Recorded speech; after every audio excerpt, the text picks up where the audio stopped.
கிறிஸ்துவுக்குள் பிரியமானவர்களே, மீண்டும் ஒரு விஷயாக உங்களை அன்புடன் வாழ்த்துகிறேன். ஆண்டவராகிய இயேசு கிறிஸ்துவின் சமாதானம் சந்தோஷம் உங்கள் அனைவரோடும் இருப்பதாக. கர்த்தர் நல்லவர். கரங்களை உயர்த்தி ஒரு ஹல்லேலூயா சொல்லலாமா? கர்த்தர் நல்லவர். ஹல்லேலூயா.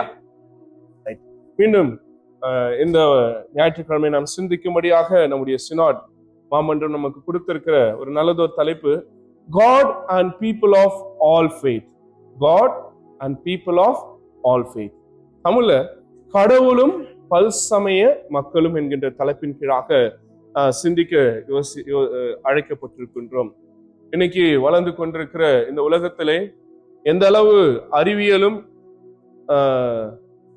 டெக்னாலஜியும் வளர்ந்து கொண்டிருக்கிறதோ அதே அளவுக்கு மக்களுக்கு மக்கள் விரோதமான மனப்பான்மையும் வளர்ந்து கொண்டிருக்கிறது. குறிப்பாக மதம் ரீதியான இந்த ஒரு டென்ஷன் எல்லா தேசங்களிலும் காணப்படுகிறது. குறிப்பா நம்முடைய தாயகத்துல அது மிக அதிகமாக காணப்படுகிறது. இப்படி மதங்களுக்கு எதிராக இருக்கக்கூடிய சூழ்நிலையிலே ஒற்றுமையும் அந்த சகிப்பு தன்மையும் சகோதரத்துவத்தையும் வலியுறுத்துவது மிக முக்கியமான ஒன்று. அதே போல மனிதனை மனிதனாய் பார்ப்பதும் இன்னொரு பக்கம் நம்ம பார்க்க வேண்டியதாக இருக்கிறது. இப்படிப்பட்ட சூழ்நிலையிலே நாம் சகோதரத்துவத்தோடு எப்படி வாழலாம் அப்படின்றதான் இந்த நாளுடைய தலைப்பாக இருக்கிறது. அதற்கான நமக்கு திருமறை பகுதிகள் நம்ம வாசிக்க கேட்டோம். பொதுவாக ஒரு காரியம் சொல்லுவாங்க, மதம் அதுதான் ஒரு பிரிவினைக்கு மிகப்பெரிய காரணமா இருக்கு. இன்னைக்கு இந்த மதத்தின் மீது வைக்கப்படுகிற அந்த தீவிரவாதத்துக்கு மத வெறியர்கள் அப்படின்னு சொல்றாங்க. நம்ம ஊர்ல எதுக்குதான் மதம் பிடிக்கும்? எதுக்குதான் மதம் பிடிக்கும்? யானைகள். மனிதர்களுக்கு மதம் பிடிக்க கூடாது. அப்போ மத பிடிக்கும் என்றால் அந்த மத வெறியர்களாக ஆயிடுவாங்கன்னா அவங்க எப்படி ஆயிடுவாங்க? யானைகளை போல மாறிவிடுவாங்க. ஸோ இந்த ஒரு அண்டர்ஸ்டாண்டிங்கோடு நாம் போலாம். ஆனா நான் இந்த இன்டர்ஃபெய்த் டயலாக் இது மாதிரி இது இன்னைக்கு நிறைய எல்லா ரிலீஜியன்ஸ்குள்ள போயிட்டு இருக்கு. சரி, இப்படி சூழ்நிலையில ஒரு சில காரியங்கள் நம்ம புரிந்து கொள்ள வேண்டியதாக இருக்கிறது. மிக முக்கியமானது, இந்த டாபிக் ரொம்ப சேலஞ்சிங்கான ஒரு டாபிக். அடுத்தது இது வாழ்வை அளிக்கக்கூடிய ஒன்றாக, லைஃப் கிவிங் ஒரு காலாக இது இருக்கிறது. நம்ம வாழ்கின்ற உலகம் மல்டி ஃபெய்த் கொண்டது. ஒருவேளை நம்முடைய திருச்சபையில இங்க எல்லாருமே நாம் ஒரு சமயத்தை சார்ந்தவர்களாக இருப்போம். நீங்க உங்களுடைய அபார்ட்மெண்ட்டுக்கு போனாலும் சரி, இல்ல உங்களுடைய வேலை இடத்திற்கு போனாலும் சரி, we need to face other people who have other belief. மற்ற சமயங்களை, மற்ற நம்பிக்கை கொண்ட நண்பர்களை, உறவுகளை நம்ம பார்க்க வேண்டியது, அவரோடு உறவாட வேண்டியது நம்முடைய நோக்கமா இருக்குது. உலகத்துல எத்தனை ரிலீஜியன் இருக்குன்னு தெரியுங்களா? how many religion? அது எத்தனை சமயங்கள், மதங்கள்? கெஸ். 1000? அப்புறம் வேற என்ன கெஸஸ்? 2000? ரைட். 4300 ரிலீஜன் இருக்கு. எவ்வளவு? 4300 சமயங்கள் இந்த உலகத்துல இருக்கிறது. அதுல பல பூர்வக்குடிகள், ட்ரைப்ஸ், அப்புறம் இப்படிப்பட்ட மக்களுடைய குல தெய்வங்கள், குல வழிபாடு, இப்படி 4300 அப்ராக்சிமேட்டா சொல்றாங்க. அது தெரியல நமக்கு அதுல எவ்வளவு அளவு உண்மை இருக்கிறது அப்படின்றதுல. இப்போ இந்த 4300 சமயங்கள்ல 6 பெரும் சமயமாக அவங்க வகை செய்கிறார்கள். 6 ரிலீஜன். இதுல முதலாவது நமக்கு எல்லாம் தெரிஞ்சது எதுதான்? ஃபர்ஸ்ட் கிறிஸ்டியானிட்டி, அடுத்தது இஸ்லாம், அடுத்தது ஹிந்துவிசம், 4வது புத்திசம், 5வது சீக்கிசம், 6வது ஜுடாயிசம். ரைட். இந்த 6 ரிலீஜன் இருக்கிறது. இதுல கிறிஸ்தவர்கள் 31% உலகம் முழுவதும் இருக்கிறார்கள். இஸ்லாமியர்கள் 26% சொல்றாங்க. இந்துக்கள் 15%, புத்த மதத்தில் 4%, சீக்கியர்கள் 2.2%, யூதர்கள் ஜுடாயிசம் 0.1 என்று சொல்லுகிறார்கள். ரைட். இத்தனை கோடி மக்கள் இருக்கிறார்கள். இத இன்னொரு பெரிய குரூப் இதுக்கு காம்படிட் பண்ணிட்டு இருக்காங்க. இதெல்லாம் ரிலீஜியன் சொல்லிட்டோம். இதுக்கு அகைன்ஸ்டா ஒரு குரூப் பெருசா இருக்கு, ஏத்திஸ்ட். கடவுள் இல்லை என்று சொல்லக்கூடிய ஒரு கூட்டமும் இருக்கிறது. இவங்க எல்லாம் யாரு? கடவுள் இல்லைன்றவங்க, நம்பிக்கை இல்லாதவங்க நம்ம சொல்லுவோம். ஆனா அது தப்பு. அவங்களுக்கு நம்பிக்கை இருக்கு. யாருக்கு நம்பிக்கை இருக்கு? ஏத்திஸ்டுக்கும் நம்பிக்கை இருக்கு. என்ன நம்பிக்கை இருக்கு? கடவுள் இல்லன்றது. அப்போ இன்னைக்கு நம்ம டாபிக் என்னன்னா ஃபெய்த் தான். அப்போ இந்த உலகத்துல மனிதனா இருக்கிற எல்லாருக்கும் ஒரு ஃபெய்த் இருக்கு, ஆமாவா இல்லையா? எல்லாருக்கும் ஒரு ஃபெய்த் இருக்கு. Even atheist have a faith that there is no God. கடவுள் இல்லைன்ற ஒரு நம்பிக்கை அவனுக்கு இருக்குது. ரைட்? இப்படிப்பட்ட சூழ்நிலையில நம்ம எப்படி சமாதானத்தோடு அமைதியோடு வாழ போறோம்ன்றது ஒரு பக்கம் நம்ம கேள்விகளாக இருந்தாலும், இன்னொரு பக்கம் கிறிஸ்தவர்களாகிய நாம் நம்முடைய விசுவாசத்தை எப்படி அறிக்கை செய்யணும், அதுதான் ரொம்ப முக்கியமானது. ஒரு காலத்துல நம்ம டிராக்ஸ் கொடுத்து ஊழியம் பண்ணி மக்களை நம்முடைய விசுவாசத்துக்குள்ளாக அவங்களை அழைத்து கொண்டு இருந்தோம், அவங்களை கூப்பிட்டு இருந்தோம். இப்ப இனி அந்த வாய்ப்பெல்லாம் இல்ல. இப்படிப்பட்ட சூழ்நிலையில நம்ம இங்க மதத்தை மாற்றுகிறவர்கள் அல்ல. என்னைக்குமே கிறிஸ்டியானிட்டி மதத்தை மாற்றுகின்ற ஒரு மதம் கிடையாது. அது எதுதான் கிறிஸ்தவம் என்பது என்னன்னா மனதை மாற்றுகின்றது, அவ்வளவுதான். இயேசு கிறிஸ்தவத்தை தொடங்கினாரானா கண்டிப்பா கிடையாது. Who established Christianity? இயேசுடைய சீடர்கள் தான். ரைட்? அப்போ இயேசு ஒரு வழியை காட்டியிருக்கிறார். அதுக்கு நம்ம என்ன பேர் வச்சிருக்கோம்? கிறிஸ்தவம் சொல்றோம். அப்போ நம்ம யாரும் இங்க மதம் மாற்றுகிறவர்கள். இந்தியாவில போனா நமக்கு பேரே மதம் மாற்றுகிறவர்கள் என்று சொல்கிறார்கள். நாங்கள் மனதை தான் மாற்றுகிறோம் தவிர நாங்கள் மதத்தை மாற்றுகிறவர் அல்ல. இப்போ இந்த சூழ்நிலையிலே நாம் யோசிக்கும் போது நம்ம அடுத்தவங்களை பார்க்கும்போது இந்த கேள்வி கேட்க கூடாது. நிறைய பேர் கேட்கணும், do you have faith அப்படின்னு கேட்போம். do you have faith? உங்களுக்கு விசுவாசம் இருக்கான்னு கேட்கிறோம். அது தவறான கேள்வி. நம்ம எப்படி கேட்கணும்னா, where is your faith placed? உங்களுடைய விசுவாசத்தை நீங்கள் எதன் மீது வைத்திருக்கிறீர்கள்? உங்களுடைய நம்பிக்கையை எதன் மீது, யார் மீது வைத்திருக்கிறீர்கள் என்று கேட்பதுதான் சரியான கேள்வி. ஏன் அதை சொல்றேன்னா, நிறைய பேர் தங்களுடைய அதிகாரத்தின் மீது தங்களுடைய நம்பிக்கை வைத்திருப்பார்கள். சிலர் தங்களுடைய பணத்தின் மீது தங்களுடைய நம்பிக்கையை வைத்திருப்பார்கள்.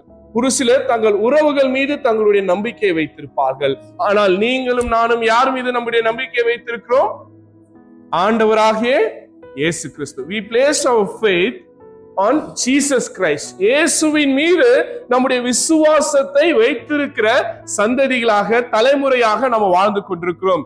அதனாலதான் அப்போஸ்தலனாகிய பவுல் எபிரேயருக்கு எழுதும்போது நாம் வாசிக்கிறோம். எபிரேயர் 11ஆம் அதிகாரம் முதல் வசனத்தை நம்ம படிக்க கேட்போமா? விசுவாசமானது, அழகா சொல்றாரு, விசுவாசமானது நம்பப்படுதலின் உறுதியும்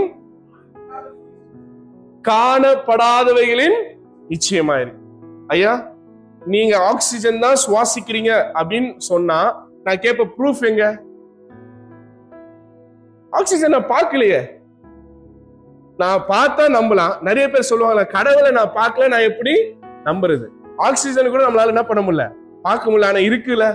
அது போலதான் ஒரு சில விஷயங்கள் நம்முடைய கண்களுக்கு தெரியல, ஆனால் அவை இல்லைன்னு அர்த்தம் இல்ல. கடவுள் இருக்கிறார், ஆண்டவர் இருக்கிறார். அதுதான் இந்த வசனத்துல நம்ம வாசிக்கிறோம். மறுபடியும் படிங்க. விசுவாசமானது நம்பப்படுகிறவர்களின் உறுதியும்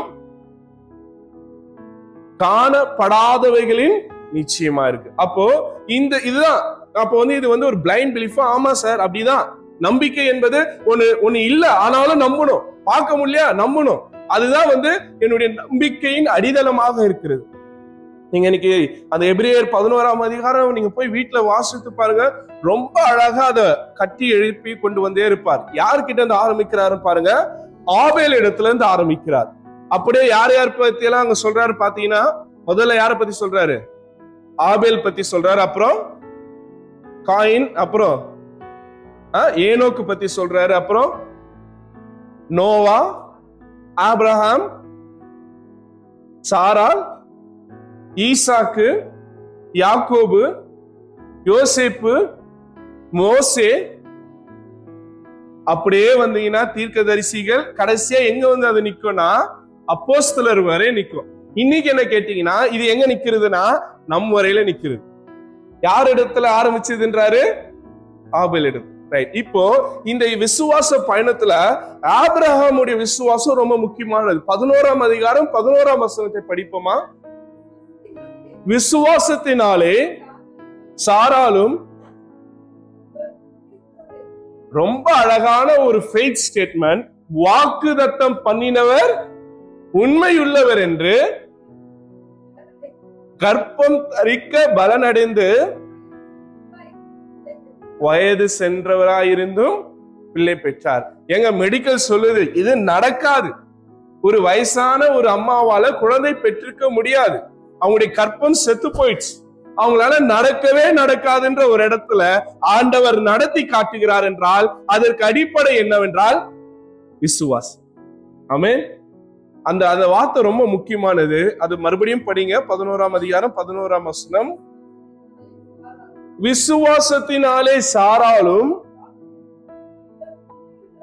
வாக்குதத்தம் பண்ணினவர் சாதாரணமானவர் அல்ல, அவர் உண்மை உள்ளவர். ஆமென். பக்கத்துல இருக்கிறவங்களை தொட்டு சொல்லுங்க, ஐயா வாக்குதத்தம் பண்ணவர் உண்மை உள்ளவருங்க, சோர்ந்து போகாதீங்க. ஜஸ்ட் பக்கத்துல உங்களை தட்டி சொல்லுங்க, வாக்குதத்தம் பண்ணினவர் உண்மையுள்ளவர். சாராளுக்கு கற்பம் செத்து போன பிறகு குழந்தை கொடுக்க வல்லவராய் இருப்பார் என்றால் உங்கள் வாழ்க்கையை மாற்ற அவரால் முடியும். முடியுன்ற ஒரு அலையில சொல்லுங்க, கர்த்தரால் முடியும். ஆமென். என் தேவனால் கூடும், என் தேவனால் எல்லாம் கூடும். ஆமென். நீங்கள் விசுவாசித்தீர்கள் என்றால் தேவனுடைய மகிமையை, பல நேரம் அந்த விசுவாச குறைச்சல் தான் நம்முடைய வாழ்க்கையில நாம் சோர்ந்து போவதற்கும் தோற்று போவதற்கும் ஏமாந்து போவதற்காக நம்ம விசுவாசமா ஜெபம் பண்ணுவோம். ஆனா அந்த விசுவாசம் ஜெபத்துக்கு அப்புறம் நிக்கிறதான்றதா மிகப்பெரிய கேள்வி. பல நேரங்கள்ல நானும் யோசித்து பார்க்கிறேன், நல்ல விசுவாசமானவன், ஆனா ஒரு சின்ன பிரச்சனை வந்தா உடைஞ்சு போயிடுவேன். அவ்வளவுதான், முடிஞ்சிருச்சு. பயம் வந்துடும், கண்ணீர் வந்துடும், வேதனை வந்துடும். ஐயோ யார்கிட்ட சொல்லலாம், இது எப்படி ஃபேஸ் பண்ணலாம், என்னால இது முடியாதுன்னு கலங்கி நிற்கக்கூடிய ஒரு சூழ்நிலை.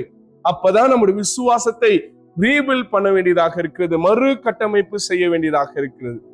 அப்ப அந்த விசுவாசம் எப்படிப்பட்டதுன்னா நடக்கும்னு உறுதி வேணும். ஒரு வயசான அம்மா ஒரு வீட்டுல வாழ்ந்துட்டு இருந்தாங்க. அந்த வீட்டு ஜன்னலை திறந்தா ஒரு பெரிய மலை இருந்துதான். என்ன இருந்துதான்? மலை இருந்துதான். அந்த அம்மாவுக்கு ஒரு ஆசை, இந்த மலை இல்லைன்னா என் வீட்டுக்கு நல்லா என்ன வரும், காத்து வரும். அதனால இந்த மலைய இல்லாம இருந்தா நல்லா இருக்குமே சாமின்னு யோசிச்சாங்களாம். அன்னைக்கு பைபிள் திறந்தாங்களாம். ஒரு அழகான வசனம் வந்துதான். என்ன வசனம்? கடுகளவு விசுவாசம் இருந்தால் ரைட். படிச்சோன்னு நம்மள மாதிரி ரொம்ப விசுவாசத்துல ஐயா சொல்லிட்டாரு நீ போய் விசுவாசத்துல ஜெபம் பண்ணலான்னு அப்படியே போயிட்டு அந்த அம்மா முட்டி போட்டு ஜெபம் பண்றாங்களா. என்னன்னு? சாமி நான் ஜெபம் பண்றேன், நான் காலைல நான் எழுந்து பார்க்கும் போது அங்க என்ன இருக்கக்கூடாது, அந்த மவுண்டன் இருக்கக்கூடாது. நல்லா உற்சாகமாக விசுவாசத்தோடு ஜெபம் பண்ணிட்டு படுத்து தூங்கிட்டாங்க. காலைல எழுந்தாங்க. எழுந்த உடனே ஜன்னலை திறந்தாங்க, மழை இருந்தது. அது என்ன தெரியுமா சொன்னாங்க? எனக்கு தெரியும். என்னது? எனக்கு தெரியும். அது எப்படி மழை போயிடும்? இப்படிதான் பல நேரம் நம்மளுடைய விசுவாசமும் பல நேரம் நம்முடைய ஜெபமும் இருக்கிறது. ஆமென். நீங்க சிரிக்கிறதெல்லாம் பார்த்தா அந்த அம்மா தான் நம்ம போல இருக்கு. ரைட். அப்போ நம்ம விசுவாசித்து ஜெபிக்கும் போது கர்த்தர் இது எனக்கு கொடுப்பாருன்னு நம்ம என்ன பண்ண வேண்டியது இருக்கு? நம்பணும். சொல்லுங்க, நம்பணும். நம்பிக்கை தாங்க, அதுதான் ரொம்ப முக்கியமானது.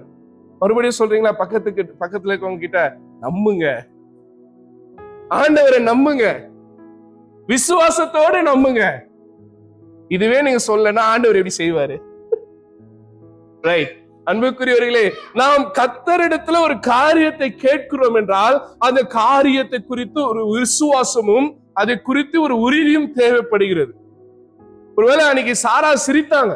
என்னன்னு சிரிச்சாங்க? எனக்கு போய் குழந்தை. ஆனால் கர்த்தர் அந்த சிரிப்பை மன மகிழ்ச்சியாய் மாற்றினாரா இல்லையா?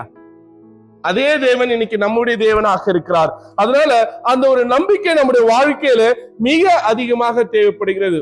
இந்த ஃபெய்த், விசுவாசம், பற்றுறுதி, நம்பிக்கை, நீங்க என்ன வார்த்தை போட்டுக்கிட்டாலும் எபிரேயத்துல இமுனா அப்படின்ற வார்த்தையும் கிரேக்கத்துல பிஸ்திஸ் என்கின்ற வார்த்தையும் பயன்படுத்தப்படுகிறது. நிறைய மீனிங் சொல்றாங்க. Firmness, trust, reliability, belief, confidence, loyalty, இப்படி நிறைய வார்த்தைகள் இருக்கிறது.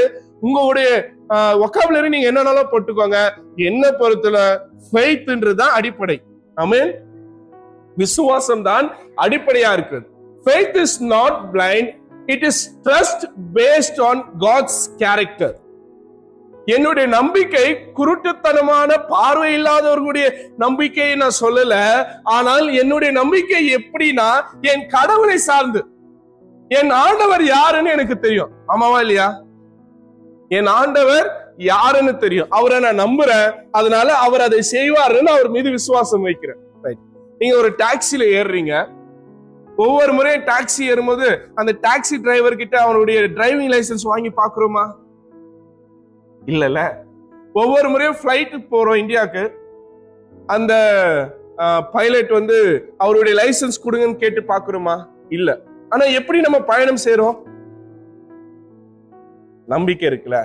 ஒரு காரையோ ஒரு பிளேனையோ ஓட்டுற ஒரு நபர் மீது இவ்வளவு நம்பிக்கை வைத்திருக்கிற நீங்களும் நானும் நம்மை படைத்து கருவிலிருந்து இம்மட்டும் பாதுகாத்து வழிநடத்தி நம்முடைய தேவைகளை சந்தித்து போஷித்து குறைவுகளை நிறைவாய் மாற்றி நம்மை சுமந்து வருகிற ஆண்டவரையே நம்ப மாட்டேங்கிறோம்.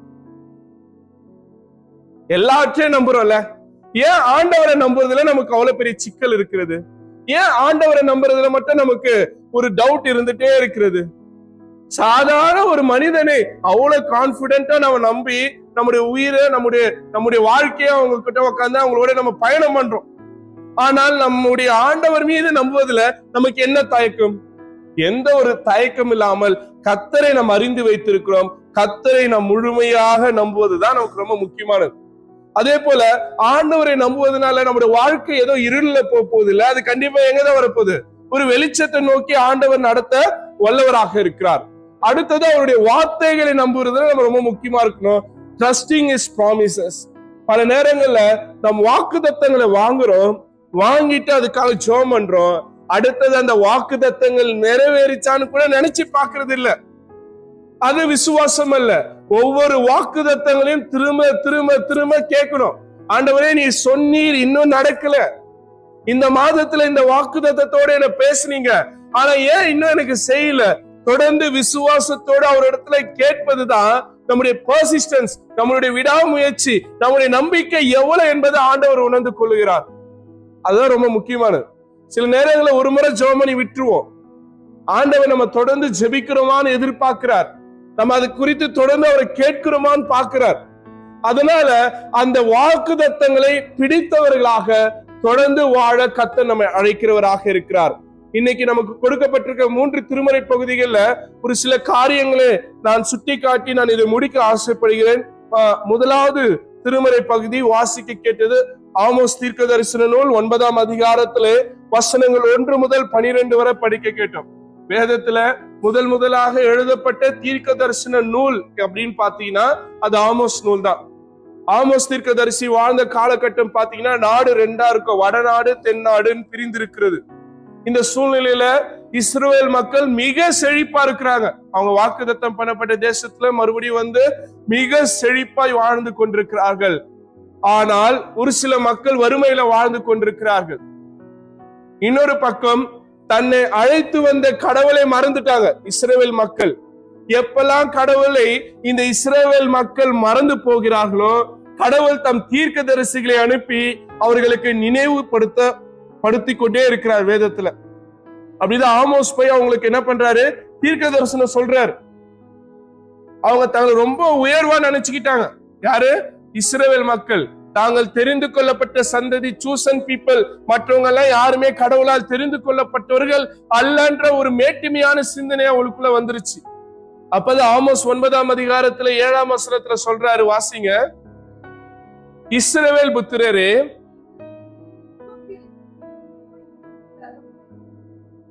கர்த்தர் என்ன சொல்றாரு? நீங்க யார போல இருக்கீங்க?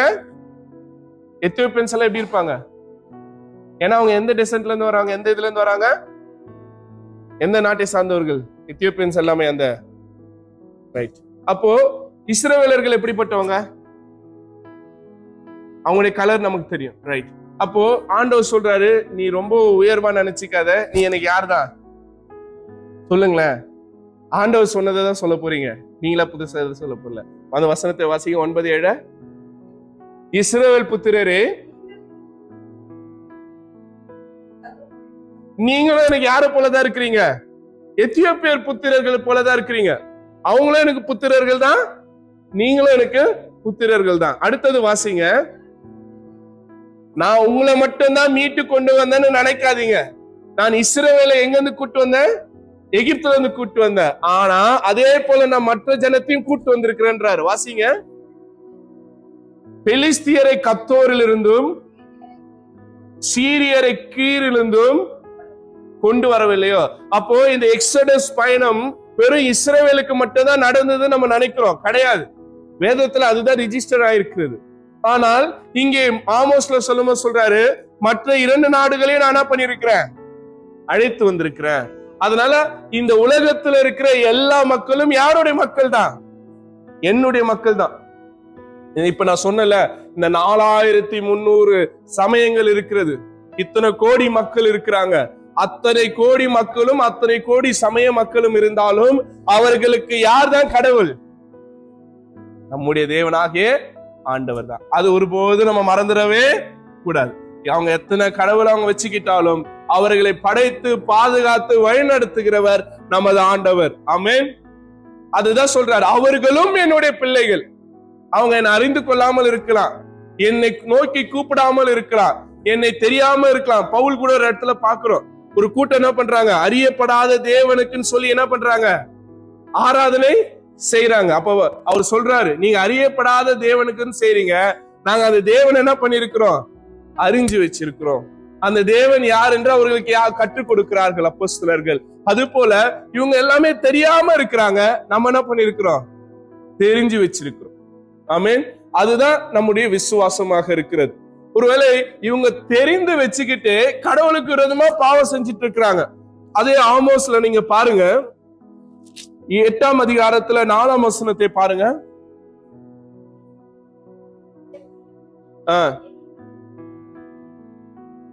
5ஆம் வசனத்தை வாசிங்க.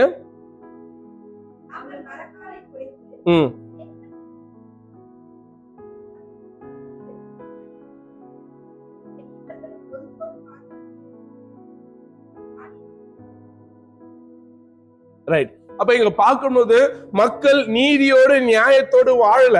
அப்போ இவருடைய அந்த தீமையான வாழ்க்கையை இங்க ஆமோஸ் தீர்க்கதரிசி விளக்குறார். எப்படி வலியர்களை ஒரு செருப்புக்காக வாங்கிக்கிறாங்க. ஒரு செருப்பு கொடுத்தா ஒரு ஆளை நம்ம என்ன பண்ணலாம், அடிமையா எடுத்துக்கலாம். அந்த மாதிரி ஒரு ப்ராசஸ்ல இஸ்ரவேல்கள் வாழ்ந்து கொண்டிருக்கிறார்கள். அதனாலதான் கடவுள் சொல்றாரு, நீங்க மட்டும்தான் ஸ்பெஷல் நினைக்காதீங்க, இந்த உலகத்துல இருக்கிறவர் எல்லாருமே ஸ்பெஷல் தான், எல்லாருமே என்னுடைய பிள்ளைகள் என்பதுதான் ஆமோஸ் 9ஆம் அதிகாரம் 7ஆம் வசனத்திலே கர்த்தர் வெளிப்படுத்துகிற ஒரு காரியமா இருக்கிறது. அப்போஸ்தலர் 17ஆம் அதிகாரம் 26ஆம் வசனத்தை நம்ம படிக்க கேட்போமா?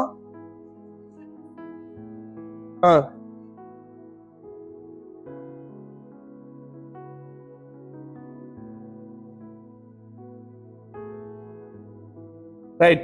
அப்போ எந்தெந்த மக்கள் எங்கெங்க வாழணும், இந்த பவுண்டரி எல்லாம் போட்டு வச்சது யாரு? நமது ஆண்டவர் தான். மறுபடியும் அந்த வசனத்தை வாசிங்க, ரொம்ப அழகா சொல்றாரு. சகல ஜனங்களையும் மக்களை எப்படி தோன்றிருக்காரா? ஒரே ரத்தம் தான்.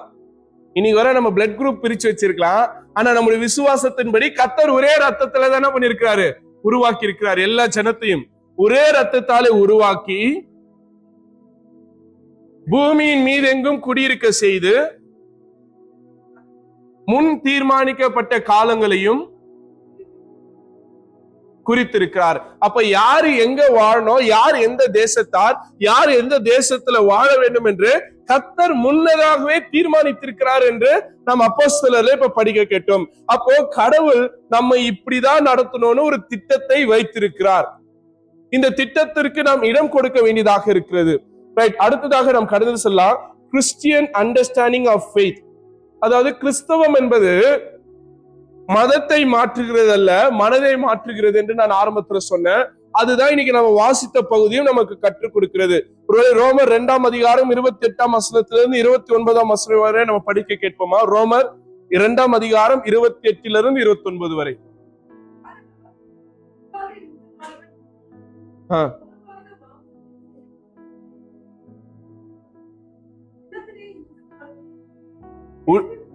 உள்ளத்திலே யூதனானவன் யூதன், எழுத்தின்படி உண்டாகாமல். ரைட். இங்க ரோம திருச்சபைக்கு பவுல் எழுதும்போது மிகப்பெரிய பிரச்சனை இருக்கு. என்ன பிரச்சனைனா, ஒரு பக்கம் யூத கிறிஸ்தவர்கள் இருக்கிறாங்க, இன்னொரு பக்கம் புற இனத்தார் ஜென்டைல்ஸ் இருக்கிறாங்க. யூதர்களுக்கும் ஜென்டைலுக்கும் என்ன வித்தியாசம்? விருத்த சேதனம். யூதர்கள் விருத்த சேதனம் பண்ணி அவர்கள் கிறிஸ்துவை ஏற்றுக்கொண்டவர்கள் பிற்காலத்துல. ஆனா இவங்க விருத்த சேதனம் பண்ணாதவர்கள். இப்போ ஒரு கூட்டம் என்ன சொல்லுதுன்னா, விருத்த சேதனம் பண்றதுதான் கரெக்ட். அதுக்கு அவங்க நியாய பிரமாணத்தை கொண்டு வந்து நிக்க வைக்கிறாங்க. பவுல் அழகா சொல்றாரு, நீ விருத்த சேதனம் வெளியே பண்ணணும்ன்றது முக்கியம் இல்ல. நீ வெளியில விருத்த சேதனம் பண்ணி நீ யூதன் சொன்னா யூதனே கிடையாது. விருத்த சேதனம் எங்க பண்ணிருக்கணும்? இருதயத்துல பண்ணிருக்கணும். இந்த விருத்த சேதன்ற கான்செப்ட் என்னன்னா, பாவத்தை அறுத்து எடுக்கிறது தான். அப்ப பாவத்தை உடல்ல வெளியில இருந்து அறுத்து எடுக்கிறது போதாது, எதுக்குள்ள இருந்து அறுத்து எடுக்கணும்? நீ ஜென்டைலா இருக்கலாம், நீ யூதனா இருக்கலாம், யூதன் அல்லாதவனா இருக்கலாம், அது பிரச்சனை இல்ல. ஆனால் உன் இருதயத்தில் இருக்கிற பாவங்கள் கழுவப்பட்டால் தான் நீ யூதன் என்று இங்கே பவுல் சொல்லுகிறதாக நாம் பார்க்கிறோம். அப்போ இன்னைக்கு நம்ம வாசித்த இந்த பகுதி என்ன சொல்லிக் கொடுக்குதுன்னா, கிறிஸ்தவர்கள் எப்படிப்பட்டவர்களாக இருக்க வேண்டும் என்றால், விருத்த சேதனம் பண்ணப்பட்டவர்களாக இருக்கணும். சரீர ரீதியாக அல்ல, உள் மனது ரீதியாக. என் மனசு தூய்மையா இருக்கணும், சுத்தமா இருக்கணும், பரிசுத்தமா இருக்கணும். faith is relational அப்படின்னு சொல்றோம். அப்படின்னா என்னன்னா, இயேசுவை என் சொந்த ரட்சகராக ஏத்திருக்கணும். அப்படி ஏத்துட்டேன்னா நான் யாராயிடுறேன்? கடவுளுடைய பிள்ளை ஆயிடுறேன், இயேசுடைய அந்த பங்காளி ஆயிடுறேன் நான். அப்போ என்னுடைய அந்த நம்பிக்கை எப்படிப்பட்டது என்றால், இயேசுவை ரட்சகராக ஏற்றுக்கொள்வது. அடுத்தது மற்றவர்களை கிறிஸ்துவிடத்தில் இழுத்துக் கொள்வது. அப்போ நான் அடுத்தவங்க கிறிஸ்துவுக்குள்ள வருவதற்கு யாரா இருக்கக்கூடாது? தடையாக இருக்கக்கூடாது. மற்றவர்களை கிறிஸ்துவுக்குள்ள இழுத்துக் கொள்ளக்கூடிய ஒரு பொருளாக இல்ல ஒரு அதுக்கான ஒரு மீடியமாக நான் இருக்க வேண்டியதாக இருக்கிறது. அதுதான் இந்த கிறிஸ்தவ, அதாவது understanding of faith, Christian understanding of ஃபெய்த்ன்றது இதுதான். அது யோவான் 10ஆம் அதிகாரம் 14ஆம் வசனத்திலிருந்து 16ஆம் வசனம் வரை இயேசு ரொம்ப திட்டமாக சொல்லியிருக்கிறார். மறுபடியும் நம்ம அதை வாசிக்க கேட்போமா? யோவான் 10ஆம் அதிகாரம் 14ல இருந்து 16. நானே நல்ல மெய்ப்பன், பிதா என்னை அறிந்திருக்கிறது போலவும்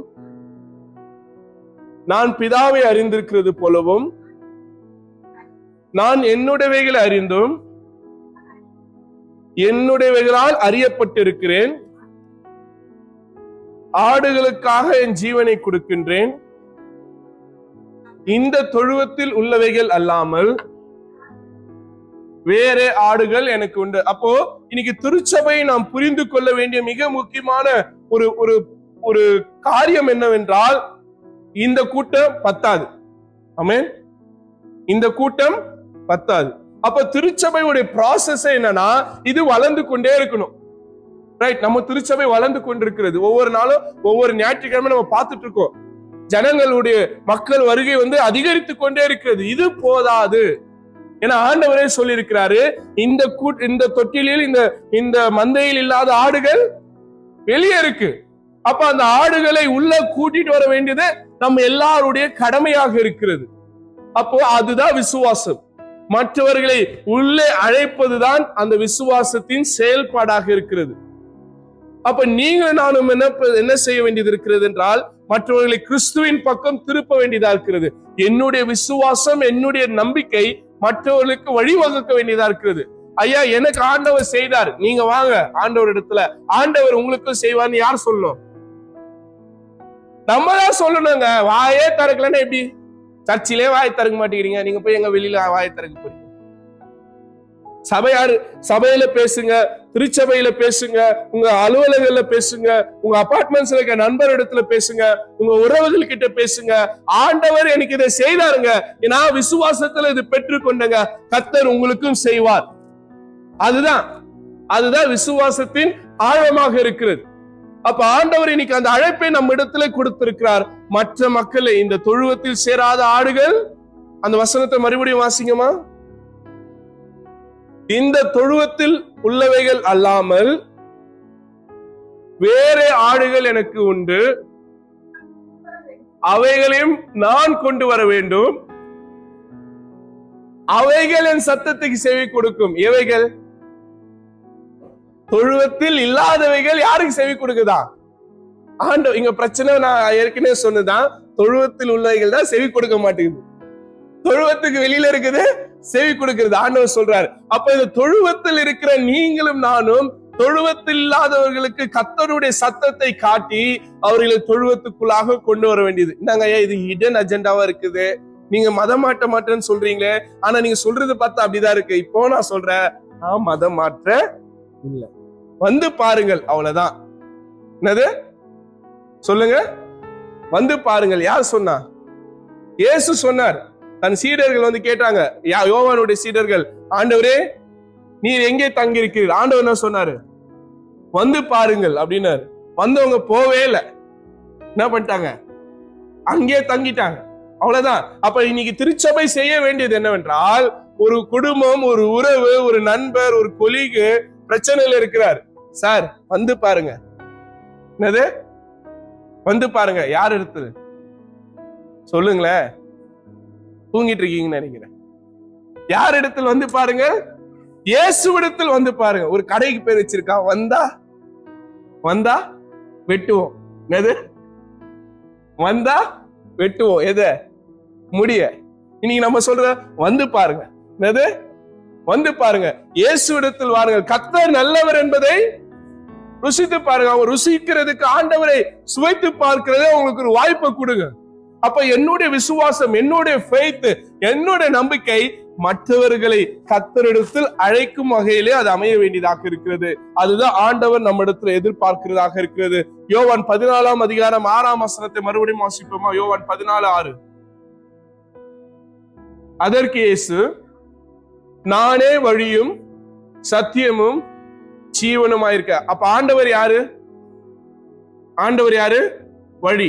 ஆண்டவர் யாரு? சத்தியம். ஆண்டவர் யாரு? ஜீவன். இன்னொரு இடத்துல சொல்ற, நானே வாசல்ன்றார். இப்ப கேட் யாரு? ஆண்டவர் தான்.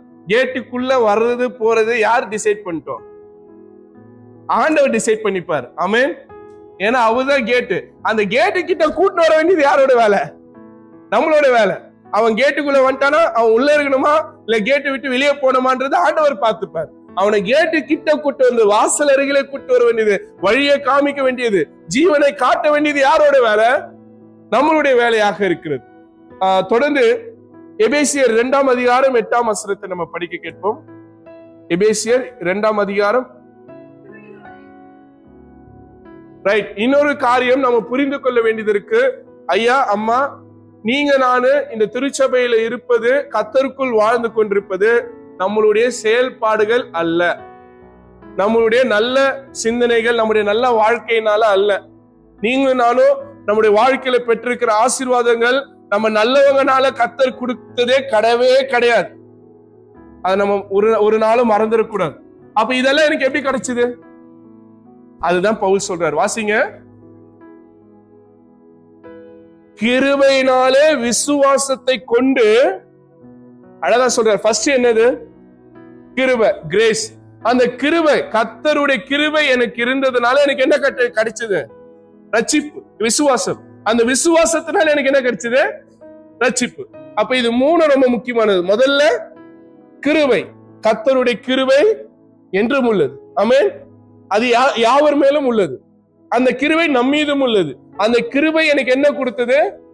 விசுவாசம். உலகமே சொல்லிச்சு, நீ பாவி, நீ ஒண்ணுத்துக்கும் உதவாதவன், நீ வாழ்றதுக்கே தகுதி இல்ல, நீ எல்லாம் எதுக்கு மனுஷனா இருக்கிற, நீ செத்து போலான்னு சொல்லிச்சு. ஆனா ஆண்டவர் சொன்னாரு, இல்லப்பா, நீ எவ்வளவு பெரிய சேத்துல இருந்தாலும் நீ யாரு? என் பிள்ளை. உனக்காக நான் என்ன பண்ண? ரத்தம் சிந்திருக்க. உன் மேல என்னோட கிருபை இருக்குன்னாரு. அதனால அந்த கிருபையை நான் பெற்றுக்கொண்டனால எனக்கு என்ன கிடைச்சது? விசுவாசம் கிடைச்சது. இந்த விசுவாசம் என்ன எங்க கூட்டிட்டு வந்தது? ரட்சிப்பு கூட்டு வந்தது. அடுத்தது வாசிங்கம்மா. அழகா சொல்றாரு, இது உங்களால். அதுதான் மறந்துடாதீங்க. இன்னைக்கு நிறைய பேர் நம்ம மத்தவங்களை கேள்வி கேட்கிறோம், மத்தவங்களை குறை சொல்றோம். அவன் ஒழுங்கான்றோம், இவன் ஒழுங்கான்றோம், அவன் ஒழுங்கா பண்றானா, இவன் ஒழுங்கா பண்றானா, இவன் நல்லவனா, அவன் வல்லவனா அப்படின்னு 1000 பேரை குறை சொல்லிட்டு உட்கார்ந்துட்டு இருக்கோம். ஆனா நீங்க நானும் குறை சொல்றதுக்கு தகுதியே, ஏன்னா நமக்கு இதெல்லாம் தேவனுடைய கிருபை தான். இன்னைக்கு குறை சொல்றதோ இல்ல மத்தவங்களை நியாயத்திருக்கிறதோ எதுக்காகனா, அவனை விட நான் நல்லவனு காட்டிக்கிறதுக்கு. ஆமாவா இல்லையா? இன்னைக்கு திருச்சபையில கிறிஸ்தவத்துல இருக்க மிகப்பெரிய பிரச்சனைனா இந்த பேக் பைட்டிங் தான். ஒருத்தர் பத்தி ஒருத்தர் பேசுறது, குறை சொல்றது, அவங்க நல்லா பேசிட்டே இருப்பாங்க. பிரதர் சிஸ்டர் நாங்க அப்படி போனோம்னா அவனை பத்தி தெரியாதா, இவனை பத்தி தெரியாதா, இவன் வாழ்க்கையே தெரியாதா, அவன் வாழ்க்கையே தெரியாதான்னு அடுத்தவனை குறை சொல்லி சொல்லி சொல்லி வாழ்ந்துட்டு இருக்கோம். ஆனா இன்னைக்கு மத்தவனை குறை சொல்ற அளவுக்கு நம்ம இங்க நின்றுட்டு இருக்கோம்ல. இந்த வாழ்க்கை நம்முடைய செயல்பாடுகளால வந்தது இல்ல, கர்த்தருடைய கிருபை. அப்படி திரும்பி பார்த்தா நமக்கு நம்முடைய வாழ்க்கை எவ்வளவு மோசமானதுன்னு யோசிப்பாரு. நீங்க நிறைய பேர் சொல்லுவாங்க, நாங்கெல்லாம் அந்த காலத்துல அப்படி இருந்தோம், விசுவாசத்துல இருந்தோம், இப்படி இருந்தோம், எப்படி இருந்தோம்னு. நீ உன் வாழ்க்கை எப்படி இருந்தோன்னு அன்னைக்கு இருந்தவன கேட்டாதான் தெரியும். இன்னைக்கு ஊரை ஏமாத்தின்னு நல்ல வேஷம் போட்டுன்னு இருக்கிற, ரைட்? அதுக்குன்னு நீ இங்க இருக்கிற, ரைட், பிரச்சனையே இல்லை. ஆனால் தயவு செய்து அடுத்தவர்கள் உள்ளே வருவதற்கு நீங்க என்ன பண்ணிடாதீங்க. அப்போ நான் என் வாழ்க்கையில பெற்றுக்கொண்டது எல்லாம் என்னுடைய நல்ல செயல்பாடுகளால் அல்ல, அவருடைய சொல்லாமா அவருடைய கிருபை தான். வாசிங்க அந்த வசனத்துல. இல்லம்மா முதல்ல இருந்து வாசிங்க. ரைட், சொல்லாம கிருபையினாலே விசுவாசத்தினாய் கொண்டு ரட்சிக்கப்பட்டோம். கையில வைத்து சொல்லாமா, கிருபையினாலே விசுவாசத்தை கொண்டு ரட்சிக்கப்பட்டேன். இதை மறந்துடாதீங்க. ஆண்டவரே, என்னுடைய நல்ல செயல்பாடுகள் அல்ல, நீ தந்த கிருபை எனக்கு விசுவாசம் தந்தது, அந்த விசுவாசம் எனக்கு ரட்சிப்பை தந்தது. தொடர்ந்து வாசிங்கம்மா. இது உங்களால் உண்டானதல்ல, தேவனுடைய ஈவு என்பதை நாம் ஒருபோதும் மறந்துவிட கூடாது. கடைசியாக ரோமர் 5ஆம் அதிகாரம் 5ஆம் வசனத்தை நம்ம வாசிக்க கேட்போம்.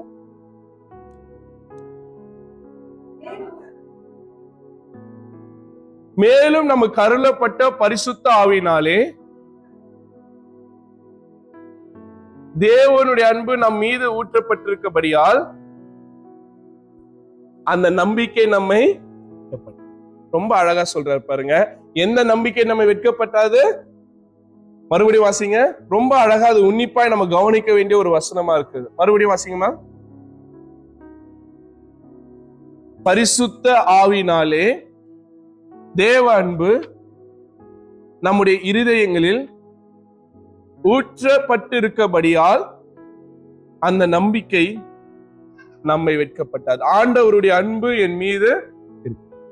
அப்ப ஆண்டவருடைய அன்பு என் மீது இருக்கும்பொழுது இந்த நம்பிக்கை மற்றவர்களை காயப்படுத்தாது, மற்றவர்களை அவமதிக்காது, மற்றவர்களை ஆண்டவரிடத்தில் அழைத்து வருவதற்கு உபயோகப்படுத்தும். அவ்வளவுதான். அப்ப இன்னைக்கு நீங்க ஒரு விசுவாசத்தோடு இங்க கடந்து போங்க. தேவ அன்பு என்கிட்ட இருக்கு, அந்த விசுவாசம் என்கிட்ட இருக்கு, என் வாழ்க்கையை அது மாற்றி கொண்டிருக்கிறது, தொடர்ந்து அது மாற்றும். ஆமென். நீங்க இன்னைக்கு ஒருவேளை நம்பிக்கை இல்லாத சூழ்நிலை நீங்க இங்க உள்ள வந்திருக்கலாம். கர்த்தர் இன்னைக்கு உங்களுடைய விசுவாசத்தை மறுகட்டமைப்பு செய்து கொண்டிருக்கிறார். ஒரு பறவை ஒரு மரத்துல உட்கார்ந்துட்டு இருந்தது. ஒரு மரம் வெட்டுறவன் அந்த மரத்தை வெட்ட ஆரம்பிச்சுட்டான். அந்த மரத்தை அவன் வெட்டிட்டே இருக்கிறான். அந்த பறவை நியாயமா என்ன பண்ணிருக்கணும் சொல்லுங்களேன்? பறந்து போயிருக்கணும். ஆனா அந்த பறவை பறந்து போல. ஏன்னா அதோடைய நம்பிக்கை அந்த மரத்து மேல இல்ல, அதோடைய நம்பிக்கை எது மேல? அதோடைய ரெக்க மேல, சிறகு மேல. இன்னைக்கு உங்க நம்பிக்கை எது மேல இருக்கு? யோசித்துப்ப. நிறைய நேரத்துல ஐயா நீங்க சொல்றதெல்லாம் கேட்டா அப்படியே பெரிய காரியங்கள் செய்யலாம்னு தோணுது, ஆனா வெளியே போனா பயம் வந்துருது. நிறைய பேருடைய வாழ்க்கையில பிரச்சனை அதுதான். உள்ள ஆண்டவருடைய வார்த்தையை கேட்கும் போது விசுவாசம் கட்டப்படுகிறது, நம்பிக்கையோடு போறேன், ஒரு போன் வருது, அவ்வளவுதான், மொத்த விசுவாசமா பலூன்ல இருந்து காத்து போற மாதிரி போயிடுது. ஒரு குட்டி பையன், ஒரு சின்ன பையன் அவங்க அப்பா கிட்ட போய் என்ன பண்ணானா, அப்பா எனக்கு ஒரு நாய்க்குட்டி வேணும்னு கேட்டானா. என்ன கேட்டானா? நாய்க்குட்டி. வீட்டுல கேட்டவன சொல்ற பதில் என்ன தெரியுமா? சொல்லுங்களேன். ஒரு நாய் இருக்கே, நீ இன்னொரு நாய் தேவையா? அவன் அடம் பிடிச்சு அப்பா கிட்ட காசு வாங்கிட்டு எங்க போனானா, பெட் ஷாப்புக்கு போய் நாய் வாங்க போனான். அங்க போய் ரொம்ப அழகா கியூட்டா ஒரு நாய்க்குட்டி வாங்கி அந்த பேக்ல வச்சு லாக் பண்ணி எடுத்துட்டு வந்தான். வர வழியில ஒரு ஃபுட்பால் மேட்ச், அதை பார்த்துட்டு இருக்கும் போது ஒரு குரூப் ஆஃப் பசங்க என்ன பண்ணாங்கன்னா, அவனுடைய கான்சன்ட்ரேஷன் மேட்ச்ல இருக்கும்போது அந்த பேகை ஓபன் பண்ணி அதுல இருக்கிற நாய்க்குட்டியை எடுத்து வெளியே வச்சுட்டு உள்ள ஒரு பன்னிக்குட்டியை தூக்கி வச்சுட்டாங்க, லாக் பண்ணிட்டான். இப்ப நம்ம பையன் மேட்ச் ஃபர்ஸ்ட் ஹாஃப் முடிஞ்சோடனே பேகை தூக்கிட்டு வீட்டுக்கு வரான். அப்பா கிட்ட எதை காட்டலான்னு? நாய்க்குட்டி. அப்பா வந்தோடனே கேக்குறா, டேய் காசு வாங்கிட்டு போனேடா, நாய்க்குட்டி எங்கடான்னு. தோப்பா நாய்க்குட்டி அப்படின்னு சொல்லி பேகை ஓபன் பண்ணி எடுத்து அப்பா கிட்ட காமிச்சா என்ன இருக்கு? பன்னிக்குட்டி. அப்பாவுக்கு கோவம். இந்த பன்னிக்குட்டி வாங்குறதுக்காக என்கிட்ட காசை வாங்கிட்டு போனேன்னு திட்டி அவனை அனுப்பிட்டார். இவனும் வருத்தப்பட்டு என்ன பண்ணா, திருப்பி அந்த பன்னிக்குட்டியை பேக்ல வச்சுட்டு அந்த கடைக்காரனை போய் திட்டலான்னு வேக வேகமா கிளம்பி போயிட்டு இருக்கான் அழுதுகிட்டு. இப்ப மேட்ச் செகண்ட் ஹாஃப், சரி ஃபர்ஸ்ட் ஹாஃப் பார்த்தாச்சு, செகண்ட் ஹாஃப் பார்ப்போன்னு திருப்பி பேகை வச்சுட்டு அழுதுகிட்டே மேட்ச் பார்த்துட்டு இருக்கான். இந்த பசங்க அதை பார்த்தோன்னு கஷ்டப்பட்டாங்க. ஐயோ அந்த பையன் நம்மளால அழுகுறான்னு உடனே என்ன பண்ணிட்டானுங்க, பேக் ஓபன் பண்ணி அந்த பன்னிக்குட்டி எடுத்து வெளியே வச்சுட்டு இப்ப உள்ள தூக்கி எதை வச்சிருக்காங்க. இவன் என்ன பண்றான், மேட்ச் முடிஞ்சோடனே நேரா கடைக்காரங்கிட்ட போய் நிக்கிறான். ஓ நீ எல்லாம் ஒரு பெரிய மனுஷனா, உன்னை நம்பி ஒரு நாய்க்குட்டி வாங்கினா இப்படி பன்னிக்குட்டியை கொடுத்து ஏமாத்திருக்கிறேன்னு திட்டான். இவருக்கோ கோவம். ஒரு சின்ன பையன் நம்மள எப்படி கேள்வி கேட்கறான், ஏய் நான் உனக்கு நாய் தாண்டா கொடுத்தேன், நாய்க்குட்டி தாண்டா கொடுத்தேன், எங்க அதை காட்டுனா. அவனும் என்ன பண்ண, ஓபன் பண்ணி பன்னிக்குட்டி எடுத்து காட்டலான்னு பார்த்தா அங்க என்ன இருக்கு. கடைக்காரர் சும்மா இருப்பாரா, ஒரு அடி அடிச்சார். அழுதுகிட்டே வெளியே வந்து அந்த பன்னிக்குட்டி இப்படி கையில வச்சுட்டு சொன்னானா, நீங்களே இப்படி வச்சுக்கோங்களேன், பன்னிக்குட்டி நீ வீட்டுக்கு போனா நாய்க்குட்டி ஆயிடுற, கடைக்கு வந்தா நாய்க்குட்டி, வீட்டுக்கு போனா பன்னிக்குட்டியா மாறிடுற, கடைக்கு வந்தா பல நேரங்கள்ல சர்ச்சைக்கு வந்தா நம்ம நாய்க்குட்டி ஆயிடுறோம், வீட்டுக்கு போனா. புரியுதா இப்ப இந்த கதை? நம்முடைய விசுவாசம் அப்படி இருக்கு. இடத்துக்கு ஏற்ப நம்ம விசுவாசம் என்ன இது மாறி. நாய்க்குட்டி எப்பவுமே என்னவதான் இருக்கணும், ரைட்? அதனால கர்த்தர் மீது நம்பிக்கை கொண்டு ஜனமா இருக்கிற நாம், அந்த நம்பிக்கை ஒருபோதும் நம்ம என்ன பண்ணாது. மறுபடியும் படிக்கலாமா அந்த வசனத்தை? படிச்சு நிறைவு செய்வோம். பரிசுத்த ஆவினாலே தேவ அன்பு நம்முடைய இருதயத்தில் ஊற்றப்பட்டிருக்கபடியால் அந்த நம்பிக்கை நம்மை வெட்கப்படுத்தாது. அதனால நீங்களும் நானும் நம்பிக்கை கொண்டிருக்கிற அந்த விசுவாசம், அந்த நம்பிக்கை ஒருபோதும் நம்மை வெட்கப்பட்டாது. அந்த ஒரு நம்பிக்கையோடு நாம் கடந்து செல்வோம். நம்முடைய விசுவாசம் மற்ற மக்களையும் கர்த்தருடைய பக்கம் திருப்புவதாக. கர்த்தர் தாமே இந்த வார்த்தைகளை ஆசீர்வதிப்பார். நம் கண்களை மூடி ஆண்டவரை நோக்கி ஜெபம் செய்வோம். மகா இரக்கமும் கிருபையும் நிறைந்த நல்ல கடவுளே, இந்த பரிசுத்தமான மாலை வேளைக்காக நன்றி செலுத்துகின்றோம். எங்களுடைய விசுவாசத்தை கட்டமைக்கவும் ஆண்டவரே, மற்ற மக்களோடு நாங்கள் வாழும்போது இந்த விசுவாச வாழ்க்கையை நாங்கள் எப்படி வாழ வேண்டும் என்று நீர் எங்களுக்கு கற்றுக் கொடுத்திருக்கிறீர். ஆண்டவரே, எங்களுடைய விசுவாசம், எங்களுடைய நம்பிக்கை மற்றவர்களை பக்கம் திருப்ப எங்களுக்கு கிருபை தாரும். திவ்ய கரங்களை தாழ்த்தி ஒப்புக்கிறோம். இயேசுவின் நாமத்தில் ஜெபிக்கிறோம் எங்க நல்ல கடவுளே.